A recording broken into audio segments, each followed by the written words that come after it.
নমস্কার সবাইকে, আমার লাইফ এক্সপিরিয়েন্স ইউটিউব চ্যানেলে আপনাদের স্বাগত জানাই। আজ পবিত্র জন্মাষ্টমী 2024।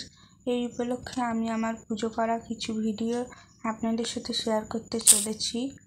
এখানে আমার ঠাকুরের জন্য আমি সিংহাসন পেতে রেখেছি এবং ঠাকুরকে নামিয়ে দিয়েছি। দুই ধারে দুটো রাসফুল এবং ঠাকুরের অত্যন্ত প্রিয়, ভগবানের অত্যন্ত প্রিয় ময়ূরের পালক রেখেছি। এখানে আছে অপরাজিতা ফুলের মালা, কর্পূরদানি, পঞ্চপ্রদীপ এবং একটি মালা, ঘি, মধু, দুধ, দই, শর্করাটা দেখানো হয়নি ভুলবশত। এইখানে আছে ফল, সন্দেশ, খেজুর এবং ওখানে আমি ধুনোর ধূপ তৈরি করে রেখেছিলাম। আমি সকালে উঠে নতুন বস্ত্র পেতে ঠাকুর ঘর পরিষ্কার করে ঠাকুরকে নামিয়ে নিয়েছি। এইবার আমি পঞ্চামৃত দিয়ে ঠাকুরকে চান করিয়ে নেব। ওম ভগবতে বাসুদেবায় নমঃ। ওম ভগবতে বাসুদেবায় নমঃ। ওম ভগবতে বাসুদেবায় নমঃ। জয় রাধে রাধে, জয় রাধে রাধে, জয় রাধে রাধে। আমি আমার স্নান কমপ্লিট করে ঠাকুরকে পরিষ্কার করে সিংহাসনে বসিয়ে অপরাজিতা ফুলের মালা এবং একটি কেনা মালা দিয়ে ঠাকুরকে পরিয়ে পুজো করে নিয়েছি। এখানে আমি ধূপ প্রদীপ জ্বালিয়ে পুজো করেছি। এখানে আমি রেখেছি 5 রকমের ভাজা একটা বড় প্লেটে, আলু ভাজা, কাঁকরোল ভাজা, চিচিঙে ভাজা, ঢেঁড়স ভাজা, বেগুন ভাজা এবং একটি ছোট প্লেটে রেখেছি ঢেঁড়স ভাজা এবং পটল ভাজা। একটি বড় ঠাকুরের প্লেটে রেখেছি 5 রকমের ফল, 5 বা 6 রকমের ফল, লেবু, নাশপাতি, শসা, আপেল, বেদানা।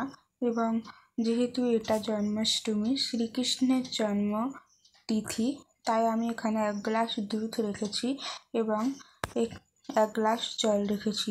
আমি তালের তৈরি জিনিসপত্র করেছি, যেমন তালের লুচি, তালের বড়া এবং সাদা লুচি, সুজি, সন্দেশ, খেজুর দিয়ে ঠাকুরকে নিবেদন করেছি। প্রত্যেকটা খাবারে আমি তুলসী পাতা দিয়েছি এবং ঠাকুরের চরণেও আমি কিছু তুলসী পাতা দিয়েছি। আপনারা লক্ষ্য করবেন সিংহাসনের উপরে একটি প্লেটে একটি কেক আমি নিজের হাতে বানিয়েছিলাম এবং একটি চকলেট দেওয়া আছে। এখানে আমি পঞ্চপ্রদীপ, কর্পূরদানি এবং ধুনো ধূপ, যেটা আমি বানিয়েছিলাম বাড়িতে, সেইটা দিয়ে ঠাকুরকে আরতি করে আমি আমার পুজোর কাজ সম্পন্ন করেছি। বন্ধুরা, আমি হয়তো অনেক ভুল করে ফেলেছি ভিডিওতে, আপনারা নিজ গুণে আমাকে মার্জনা করে দেবেন। যেমন ভিডিওতে আমি কথা তাড়াতাড়ি বলে ফেলেছি, ভিডিও দেখাতে পারিনি। আপনারা প্লিজ এই ভুলগুলোকে ক্ষমা করে দেবেন। এবং আমি ভিডিওতে চন্দনের ব্যবহার করেছিলাম, যেটা আপনাদেরকে দেখাতে পারিনি কোনো কারণবশত।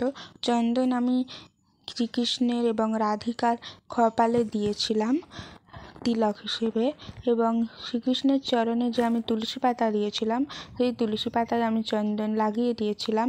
আমি যেই পাত্রে স্নান করিয়েছিলাম, সেই পাত্রেও আমি চন্দন এবং ফুল দিয়েছিলাম।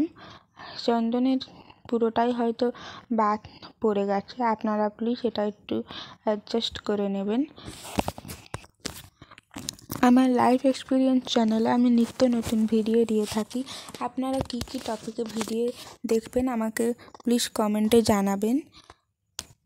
আমার ভিডিওটা কেমন লাগলো সেটাও কমেন্টে জানাবেন এবং ভিডিওটা ভালো লাগলে বেশি বেশি শেয়ার করে দেবেন। আর একটা লাইক অবশ্যই করে দিয়ে চ্যানেলটি সাবস্ক্রাইব করে আমার পাশে থাকবেন এবং অনেক অনেক ভালোবাসা দেবেন।